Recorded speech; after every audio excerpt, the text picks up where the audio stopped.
امام حسن کہتے ہیں میری اماں سارے کام کرتی تھی گھر کے. اب تو شہزادے ہیں نا ہمارے بچے, کام اور بچی, یعنی بچی میکے سے واپس آتی ہے تو سب سے بڑا دکھڑا یہ سناتی ہے کہ وہ کام بڑا کراتے ہیں. سب سے بڑا دکھڑا کیا ہے؟ پتہ نہیں کیا کراتے ہوں گے, ہال نہیں چلوا لیتے کہیں, یا کچھ چکی نہیں پسوا لیتے, پتہ نہیں کون سا ایسا کام ہے. اور میں آپ ناراض نہ ہو جانا, میں بھی بیٹی کا باپ ہوں, میں بھی بہنوں کا بھائی ہوں, میں بھی اس بات کو سمجھتا ہوں, لیکن ایک بات ذہن میں رکھنا کہ یہ بات نہیں ہے کوئی کرنے والی کہ سارے بچی کے ماں باپ جمع ہو کے پہنچ جاتے ہیں ہماری بچی جی کام بڑے کرتی ہے. مثلا کیا کرتی ہے؟ آؤ میں بتاؤں میرے مصطفیٰ کی بیٹی کیا کرتی تھی. دنیا میں کوئی اتنا غریب ہے جس کی بیٹی اتنا کام کرے کہ ہاتھوں پہ چھالے پڑ جائیں؟ ہے کوئی اتنا غریب تو اٹھ کے بتائے کہ میری بیٹی سسرال میں اتنا کام کرتی ہے کہ چھالے پڑ جاتے ہیں. میں دکھاتا ہوں, میرے رسول کی شہزادی کو چھالے پڑ جاتے. کچا مکان, جناب فاطمہ جناب فضا کی لونڈی تھی, ان سے مٹی منگاتی اور گھر میں لیپا پوتی کرتی, پھر جھاڑو دیتی. امام حسن اور حسین کے درمیان پورے سال کا فرق نہیں, 11 مہینے کا فرق. دونوں بچوں کو سنبھالتی.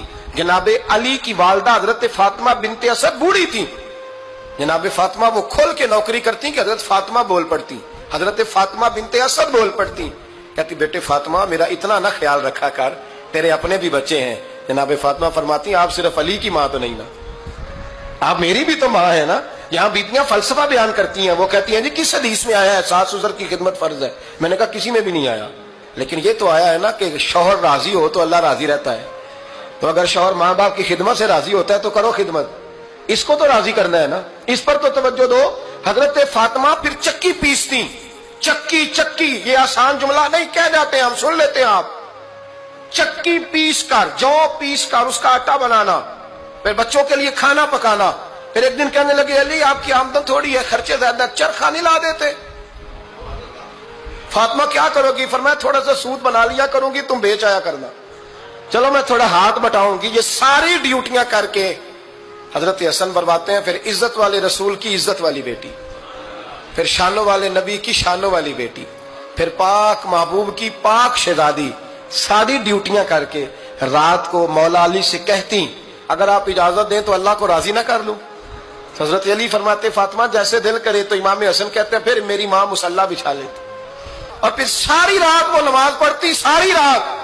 اور فرماتے ہیں جب سویرے ہاتھ اٹھاتی تو پہلی دعا یہ کرتی اے اللہ میرے رسول کی امت پہ رحم فرما, اے اللہ میرے رسول کی امت پہ رحم فرما. تو کہتے ہیں زمانے بیت گئے یہ دعا سنتے. تو ایک دن میں قریب گیا تو میں نے کہا امی حضور کوئی دعا میرے لیے بھی کر دیں, کوئی حسین کے لیے بھی کر دیں, کوئی زینب کے لیے بھی کر دیں. ساری دعائیں امت مصطفیٰ امت مصطفیٰ امت مصطفیٰ. کتنا بڑا جملہ ہے. جناب فاطمہ فرمانے لگی تیرے لیے بھی کرتی ہوں, حسین کے لیے بھی کرتی ہوں, زینب کے لیے بھی کرتی ہوں, سب کے لیے کرتی ہوں. پر بیٹا یاد رکھنا فاطمہ کی دعاؤں پر پہلا حق میرے رسول کی امت کا ہے. حضرت فاطمہ فرمانے لگی میری دعاؤں پر سب سے زیادہ حق میرے رسول کی امت کا ہے, تو میں یہ حق ہمیشہ ادا کرتی رہوں گی, میں انہیں دعائیں ہمیشہ دیتی رہوں گی.